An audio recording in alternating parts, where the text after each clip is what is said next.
But I'd like to try and reply and fight on my feet when I can. And I made some notes about what Dr. Turek had said, and I feel that they were challenges to me that I would be ignoble if I didn't respond to. The first, and I thought frankly, the most egregious, was this. I find it extraordinary that it can be said on a university campus in this year of grace that without God, humans are capable of doing anything. That there is no moral restraint upon us if we don't concur in the idea that we are the property and creation of a supreme being. I'm making the assumption that all of you check in every now and then with some kind of news outlet and have a view of what's going on in the rest of the world. Isn't it as plain as could be that those who commit the most callous, the most cruel, the most brutal, the most indiscriminate atrocities of all do so precisely because they believe they have divine permission? Shall I answer my own question? Shall I insult you by adding more? Who can't think of an example of this kind? Let me put the question in another form that I've put in now. Every forum from YouTube to C-SPAN, to the wireless, to the print, to the radio, to the television, and innumerable forums to those who say that without God there can be no morality. You are to ask yourself two questions. You are to name a moral action undertaken, or a moral and ethical statement made by a believer. I dare say you can do it. You are then to say that you can not imagine a non-believer making this moral statement or undertaking this moral action. Can you think? Can you now think? Can any of you think? You don't have to answer now. You have all night, and you have my email. And I've done this with everyone from the Archbishop of Canterbury to even lower people. You name me the ethical and moral actional statement that a believer can make and an unbeliever cannot, and there's a prize. I'll tell you about that later. Now there's a second question. Think of something wicked that only a believer would be likely to do, or something wicked that only a believer would be likely to say. You've already thought of it. The suicide bombing community is entirely religious. The genital mutilation community is entirely religious. I wouldn't say that the child abuse community is entirely religious. I wouldn't. But it's bidding to be entirely religious. It operates on the old Latin slogan, "No child's behind left." How dare anybody, how dare anyone who speaks for religion say of us, the secular and the non-believers, that we are the immoral ones? It is itself a wicked thing to say.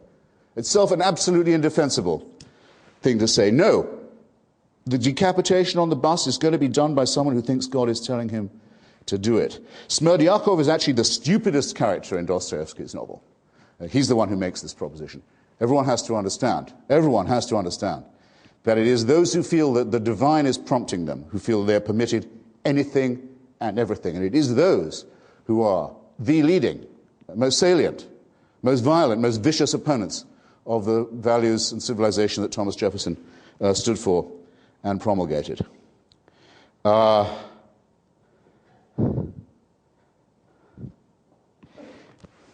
Just on the question of fine-tuning, I have a number of responses. We'll have to postpone some of the naturalistic questions for later, when I know they'll come up again. You mentioned Edwin Hubble and the way that he saw the red light shift and saw that the universe was not just expanding, but expanding very fast away from itself, that the Big Bang had not stopped. Lawrence Krauss, great physicist, probably the next Nobel Prize winner, has noticed that most of people's assumption was wrong, that though this expansion was taking place, it was thought, the rate of speed of the expansion must surely be declining. People still think in Newtonian terms in this way. No, says Krauss, he's pointed it out and now it's agreed by all. No, the Hubble rate of red light shift is increasing. The universe is dissipating itself at high speed and the speed is getting greater. What does this mean? Well, it answers the question of why is there something instead of nothing? Because now we have something. We're all here because there's something. And nothing is coming right for us.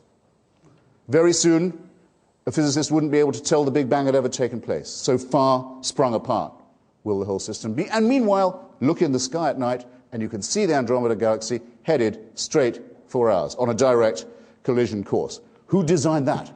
Who made it certain that every other planet in our solar system is either too hot or too cold to support life, as is most of our own planet, and that in just one tiny, irrelevant solar system already condemned to heat death and implosion? Some design, wouldn't you say? But these are just the paltering, minor objections that I have to the theistic worldview. The main one is the one with which I began. Religion, theism, not deism, theism I underline. Theism says that all our manifold problems, what is the good? How shall we live it? How shall we know it? How to explain suffering? How to confront the possibility of our own, perhaps molecular irrelevance? All these questions that must disturb and detain us all can be solved by referring them upward to a totalitarian judgment, to an absolutist monarch. The other thing that the Virginia Statute on Religious Freedom was supposed to rebut, repudiate, disown. Yes. I promise you, 30 seconds. There is no totalitarian solution to these problems. There is no big brother in the sky. It is a horrible idea that there is somebody who owns us, who makes us, who supervises us, waking and sleeping, who knows our thoughts, who can convict us of thought crime, thought crime, just for what we think, who can judge us while we sleep for things that might occur to us in our dreams, who can create us sick, as apparently we are, and then order us on pain of eternal torture to be well again. To demand this, to wish this to be true, is to wish to live as an abject slave. It is a wonderful thing. It is a wonderful thing, in my submission, that we now have enough information, enough intelligence, and I hope enough intellectual and moral courage to say that this ghastly proposition is founded on a lie, and to celebrate that fact. And I invite you to join me in doing so. Thank you.